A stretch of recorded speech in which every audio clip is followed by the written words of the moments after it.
Assalamualaikum warahmatullahi wabarakatuh. Halo semuanya, perkenalkan nama saya Khairunisa dengan NIM 170161241. Saya dari Prodi Pendidikan Ekonomi, konsentrasi Pendidikan Akuntansi 2020 di Universitas Negeri Jakarta.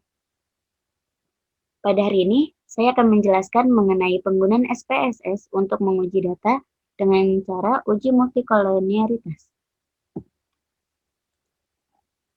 Uji multikolonialitas merupakan bagian dari uji asumsi klasik dalam analisis regresi linear berganda. Tujuan digunakannya dalam penelitian adalah untuk menguji apakah model regresi ditemukan adanya korelasi atau hubungan kuat antara variabel bebas atau variabel independen. Model regresi yang baik seharusnya tidak terjadi korelasi di antara variabel bebas atau tidak terjadi gejala multikolonialitas.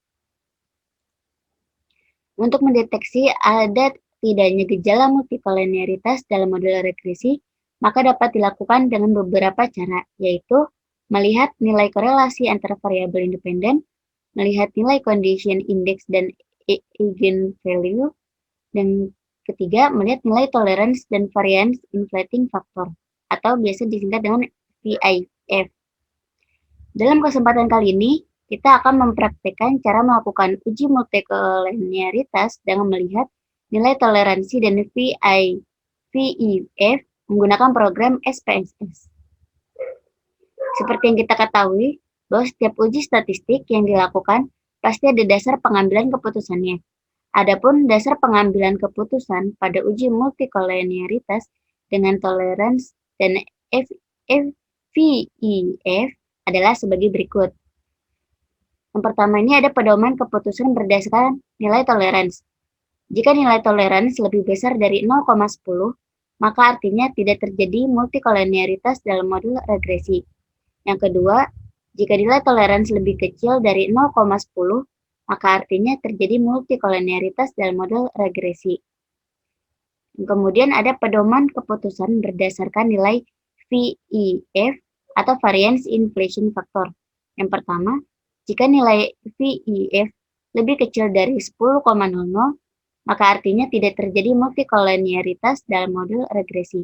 Yang kedua, jika nilai VIF lebih besar dari 10,00, maka artinya terjadi multikolonialitas dalam model regresi. Untuk persingkat waktu, mari kita langsung saja memulai cara untuk mengujinya. Yang pertama, siapkan data terlebih dahulu. Di sini, saya sudah menyiapkan datanya, yaitu pola asuh orang tua sebagai X1, keharmonisan keluarga sebagai X2, dan self-esteem sebagai variabel Y. Kemudian, kita bisa buka aplikasi SPSS, kemudian pindahkan data Excel ke data view di SPSS.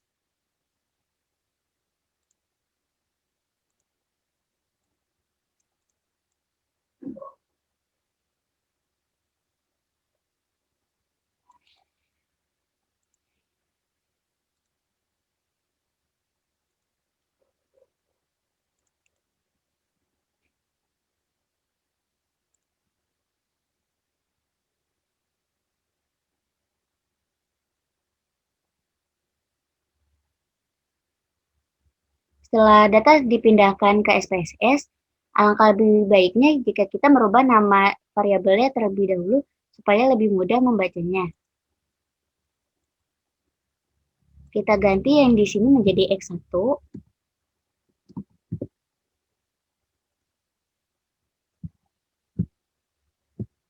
Di sini menjadi X2.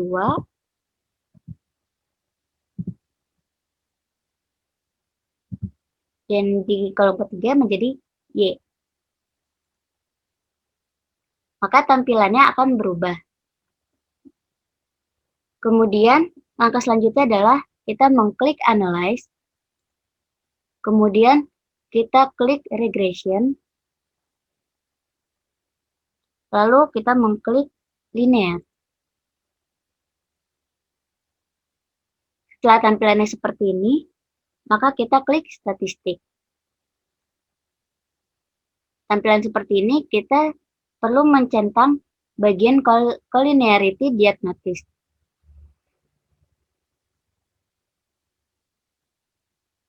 Setelah itu kita pencet continue.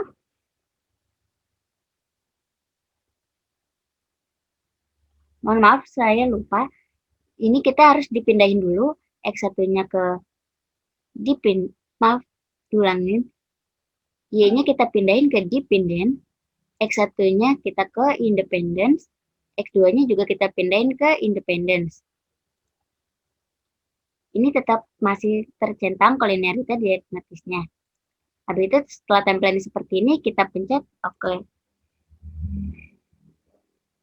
Setelah itu, secara otomatis akan muncul output dari SPSS. Dari beberapa tabel ini, kita hanya perlu tabel koefisien. Kemudian kita pindahkan tabelnya ke Excel untuk dianalisis.